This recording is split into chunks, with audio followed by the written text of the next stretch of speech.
It's all over the news. We see it everywhere, with headlines like Ozempic makes you lose more than fat, and the race is on to stop Ozempic's muscle loss. And finally, weight loss drugs can lead to muscle loss too. Is that a bad thing? This begs the question, do GLP-1s actually cause muscle loss? And how do we maintain our muscle mass while we're using these GLP-1 drugs? So in today's video, we are specifically going to cover those two questions. Do GLP-1s actually cause weight loss? And how do we maintain our muscle mass while taking GLP-1s? And we're going to talk about 3 actionable items that you can actually do to help preserve some of your muscle tissue if you are indeed taking these drugs. Real quickly, I'm Noah Casella. I'm a registered dietitian. If you like this video and you got something out of it, please leave a like, subscribe for more content just like this, and let's get into the video.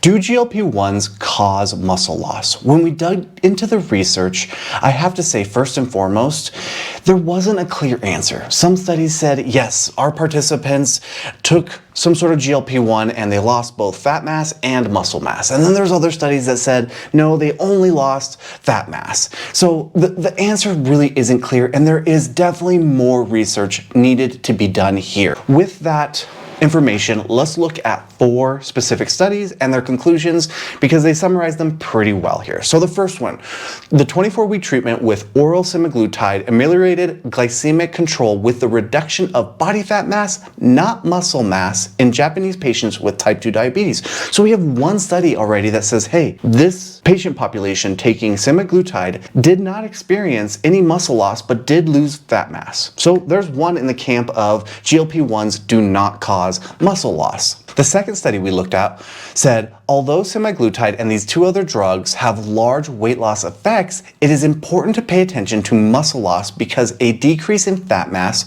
was observed. Okay, so now we have a counterpoint to our last study, which was, hey, not only did we lose fat mass, but we also lost muscle mass. Okay, so for another study, it looked at semaglutide displays the potential for weight loss primarily through fat mass reduction. However, concerns arise from notable reductions in lean mass tissue, especially in trials with larger numbers of patients. Okay, so now we have 2 in the camp for this idea that GLP-1s can cause muscle loss. Finally, another study looked at tirzepatide, which has shown reductions in both fat-free mass and lean body mass when analyzed by an MRI. So what's the verdict here? What can we take away from these 4 studies? First and foremost, there's more research needed to be done. Clearly, there's not a consensus on what the answer should be here. So we're going to actually pull from further research, and we're going to zoom out just a little bit further from just looking at GLP-1s to looking at weight loss in general. So looking at a study, this quote was perfect. The potential health benefits of diet-induced weight loss are thought to be compromised by weight loss-associated loss of lean body tissue, which could increase the risk of sarcopenia, which is low muscle mass and impaired muscle function. Okay, the verdict here, right?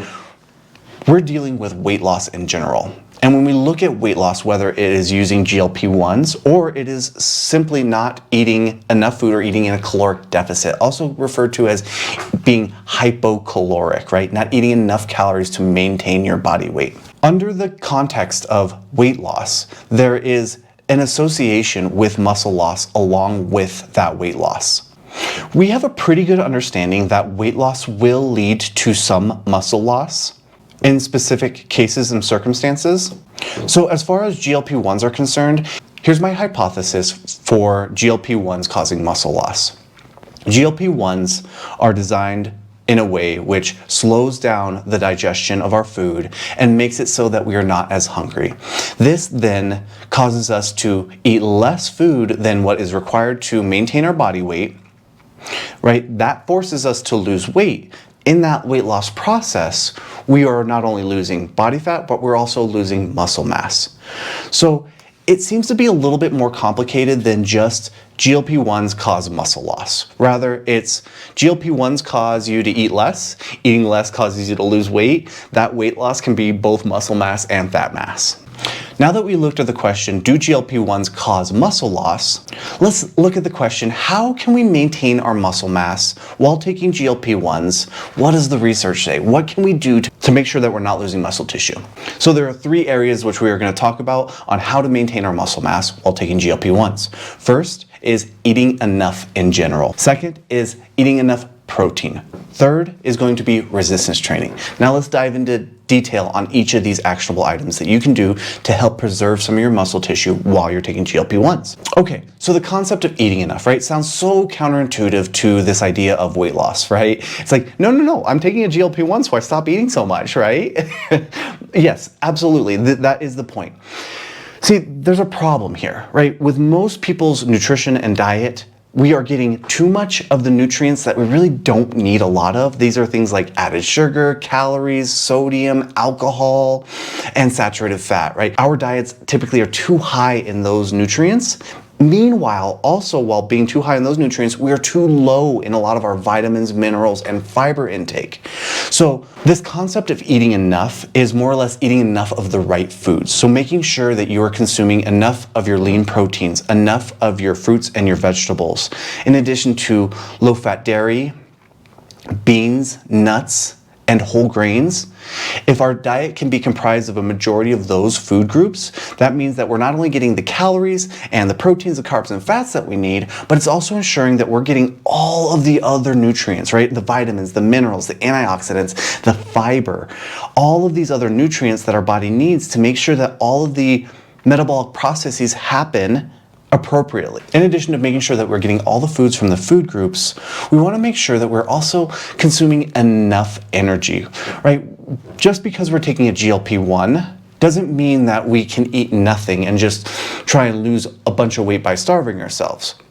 Rather, we'd like to have enough calories coming in to support your structure, your bones, your muscle, your organs, but also not enough calories to be storing on extra fat. So it's a real fine balance there. So as far as eating enough, right, the goal should be to eat enough of these nutrient-dense foods, in addition to providing the body with enough calories to maintain some of the normal bodily functions that we need to maintain over each day. The second component to this is eating enough protein. Protein is the building blocks for muscle tissue. We cannot store protein other than that muscle tissue that we've built. Your body will break down this muscle tissue to make sure it has the energy it needs to perform any tasks that you're doing. So making sure that you're meeting at least 1.2 to 1.6 grams per kilogram of body weight, that's roughly for a 165-pound person, somewhere in the range of like 90 to 120 grams of protein per day. So in addition to consuming a total amount of protein over the course of a day of 90 to 120 grams for a 165-pound individual, not only do we want to meet that total, we want to have upwards of 4 meal times where we're getting a nice big serving of protein, somewhere in the range of 20 to 40 grams, so that we make sure we're supplying our body with the adequate protein throughout the day, that way never leaving our body without the building blocks, so to speak, that it needs in order to maintain or build muscle. So with protein intake, the goal here should be consume enough throughout the day, a total daily protein intake, and making sure that we are consuming several meals that contain protein throughout the day. Those 2 pieces will be really helpful in maintaining your muscle mass while using GLP-1s. The last and probably the most important component that we're going to talk about is including a resistance training program. Resistance training, like weightlifting or strength training, turns on signaling pathways that are going to encourage us to build muscle or maintain the muscle mass that we do have. Ideally, we would like to see somewhere between 2 and 4 sessions of resistance training over the course of a week. Each session should include 3 to 6 sets per exercise and 8 to 20 repetitions per set. Then over the course of a week, we'd like to shoot for somewhere in the range of like 10 to 20 different sets for each muscle group. Okay, so to bring us together here, it is not that GLP-1s by themselves are inherently going to cause muscle loss, but a side effect rather of not eating enough and not weight training, that's going to cause you to lose weight from both muscle and fat mass. To maintain your muscle mass while taking GLP-1s, make sure that you are eating enough, making sure that you're getting some protein in your diet, and making sure that you're doing some sort of resistance training a couple of times a week. That should help you maintain your muscle mass while you're taking this medication. If you benefited from this video or you got something out of it, please hit the like button so we can help other people find it as well. And if you like this kind of content and information, please subscribe for more. Again, I'm Noah Excel, I'm a registered dietitian, and I hope this was helpful.